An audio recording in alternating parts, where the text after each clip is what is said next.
I grew up in PG County, Maryland. I was actually born in Silver Spring, but I grew up in PG, so I claim PG, because that's where my life had started.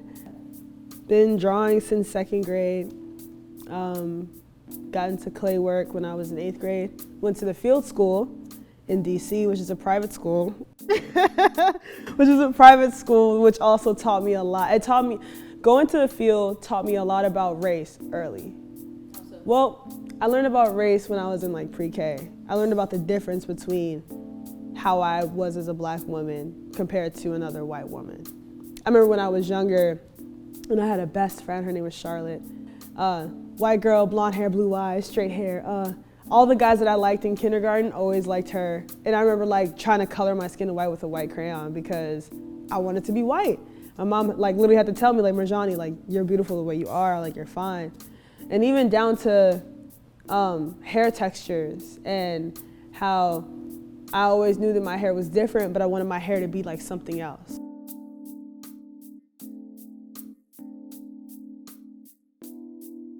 Back to when I was in 8th grade, started doing ceramics, and we would learn about, this is when I went to field as well, we would learn about all these different artists. And I wasn't really interested in them. They were all like European artists. And then we would go to museums and I would see sculptures that were white or a black sculpture that was like more of European features, which it didn't look like me. And I didn't like that. I didn't like that I found art that looked all like white people. Even if they're not white, they still look like, resemble white people instead of resembling what I know. So I started just sculpting pieces that looked like me, looked like my mom, looked like my father. And I started doing that in elongated figures. And then when I got to mica, I got more into portraiture and like people's features and how people look. And I started doing more portraiture work, which is what you see around me. And I started making my work about being proud to be black and being comfortable with yourself, how you naturally are, how you naturally come. The elongated necks is a big part of my work. It's in all my sculptures. Even my bigger sculptures, they still have somewhat of an elongated neck.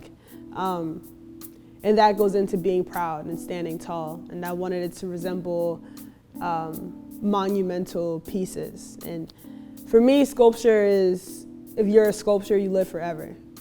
Because sculpture can't really, paper disintegrates. Sculpture doesn't really, it can break, but the piece is still literally there. So I wanted us to be seen as monuments and statues and something that is historical rather than being a trend, which I feel like right now, blackness is a trend, unfortunately. It's just like, everybody wants to be black nowadays, you know?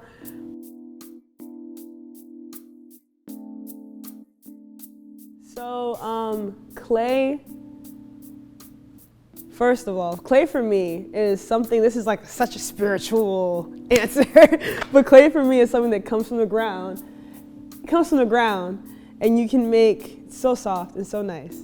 And you can make something like this from something that's from the ground, which I think is amazing. But also clay to me is relaxing, it's soothing, it's something where I can, if I'm feeling sad or feeling, you know, anxious, it's something that calms me down. Something tangible. I love getting dirty in my work. I always say that if I'm not dirty, I feel like I'm not doing anything.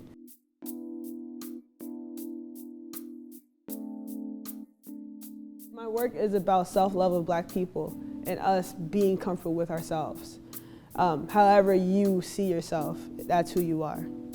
You don't have to conform to what society wants you to be. Because I've grown up and I felt that I've had to conform to society, which is not a great thing, but it's also that I'm not the only one that feels like that, which is crazy.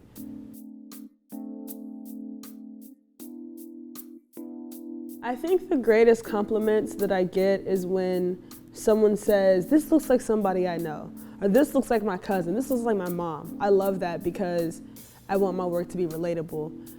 If it was relatable to me, that means it's successful. Because once again, I want us to see ourselves in art.